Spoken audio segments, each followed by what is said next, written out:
एक विचार प्रवाह हमारे घर में घुस गया है। भारतीय बच्चे अपने देश के वीरों, हमारे नायकों से ज्यादा बाहर के स्टार्स के बारे में बात करने लगे। इस बाढ़ ने, ये बाहरी बाढ़ ने हमारे लोकल व्यापार की बड़ी मजबूत चेन भी तोड़ के रख दी है, तहस नहस कर दी है। खिलौनों के क्षेत्र में भारत के पास टेक्नोलॉजी और ट्रेडिशन होने के बावजूद भी भारतीय मार्केट क्यों पड़ रही है पीछे और क्यों विदेशी मार्केट सबसे ज्यादा डिमांड में है? आइए आपको ये वीडियो के जरिए बताते हैं कि नरेंद्र मोदी ने क्या कहा। साथियों, खिलौनों के क्षेत्र में भारत के पास ट्रेडिशन भी है और टेक्नोलॉजी भी है। भारत के पास कंसेप्ट भी है और कॉम्पिटेंस भी है। हम दुनिया को इको फ्रेंडली टॉयज की ओर वापस लेकर जा सकते हैं। हमारे सॉफ्टवेयर इंजीनियर्स कंप्यूटर गेम्स के जरिए भारत की कहानियों को, भारत की जो मूलभूत मूल्य हैं, उन कथाओं को दुनिया तक पहुंचा सकते हैं। लेकिन इस सब के बावजूद $100 बिलियन के वैश्विक खिलौना बाजार में आज हमारी हिस्सेदारी बहुत ही कम है। देश में 85%, 85% खिलौने बाहर से आते हैं, विदेशों से मंगाए जाते हैं। पिछले 7 दशकों में भारतीय कारीगरों की, भारतीय विरासत की जो उपेक्षा हुई, उसका परिणाम ये है कि भारत के बाजार से लेकर परिवार तक में विदेशी खिलौने भर गए हैं। और वो खिलौना सिर्फ नहीं आया है, एक विचार प्रवाह हमारे घर में घुस गया है। भारतीय बच्चे अपने देश के वीरों, हमारे नायकों से ज्यादा बाहर के स्टार्स के बारे में बात करने लगे। इस बाढ़ ने, ये बाहरी बाढ़ ने हमारे लोकल व्यापार की बड़ी मजबूत चेन भी तोड़ के रख दी है, तहस नहस कर दी है।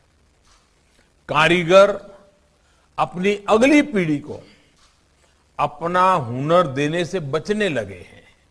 वो सोचते हैं कि बेटे इस कारोबार में ना आए। आज हमें इस स्थिति को बदलने के लिए मिलकर काम करना है। हमें खेल और खिलौनों के क्षेत्र में भी देश को आत्मनिर्भर बनाना है, वोकल फॉर लोकल होना है। इसके लिए हमें आज की जरूरतों को समझना होगा। हमें दुनिया के बाजार को, दुनिया की प्राथमिकताओं को जानना होगा। हमारे खिलौनों में बच्चों के लिए हमारे मूल्य, संस्कार और शिक्षाएं भी होनी चाहिए और उनकी गुणवत्ता भी अंतर्राष्ट्रीय मानकों के हिसाब से होनी चाहिए। इस दिशा में देश ने कई अहम फैसले लिए हैं। पिछले वर्ष से खिलौनों की क्वालिटी टेस्ट को अनिवार्य किया गया है। इंपोर्ट होने वाले खिलौनों की हर खेप में भी सैंपल टेस्टिंग की इजाजत दी गई है। पहले खिलौनों के बारे में सरकारें बात करने की भी जरूरत नहीं समझती थी।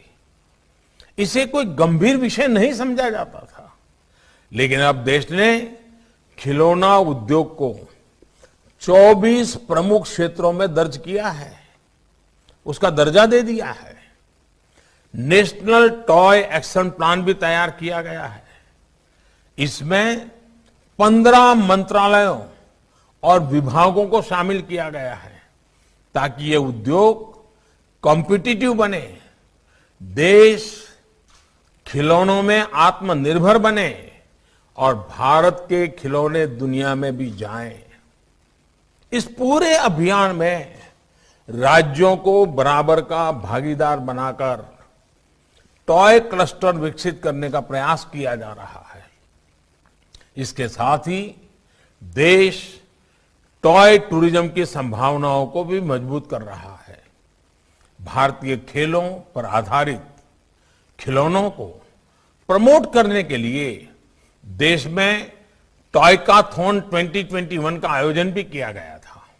मुझे बताया गया है कि इस टॉयकाथॉन में 12 लाख से अधिक युवाओं ने, शिक्षकों ने और विशेषज्ञों ने रजिस्ट्रेशन कराया और 7,000 से अधिक नए नए आइडियाज आए।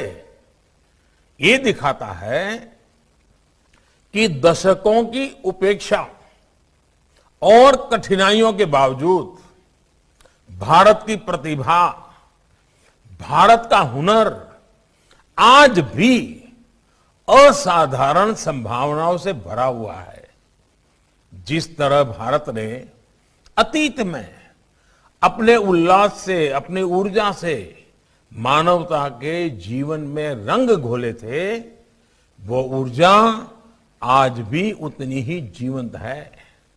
आज टॉय फेयर के इस अवसर पर हम सबकी जिम्मेदारी है कि हम इस ऊर्जा को आधुनिक अवतार दें, इन संभावनाओं को साकार करें। और हां, याद रखिए, अगर आज मेड इन इंडिया की डिमांड है तो आज हैंडमेड इन इंडिया की डिमांड भी उतनी ही बढ़ रही है। आज लोग खिलौनों को केवल एक प्रोडक्ट के रूप में ही नहीं, बल्कि उस खिलौने से जुड़े अनुभव से भी जुड़ना चाहते हैं।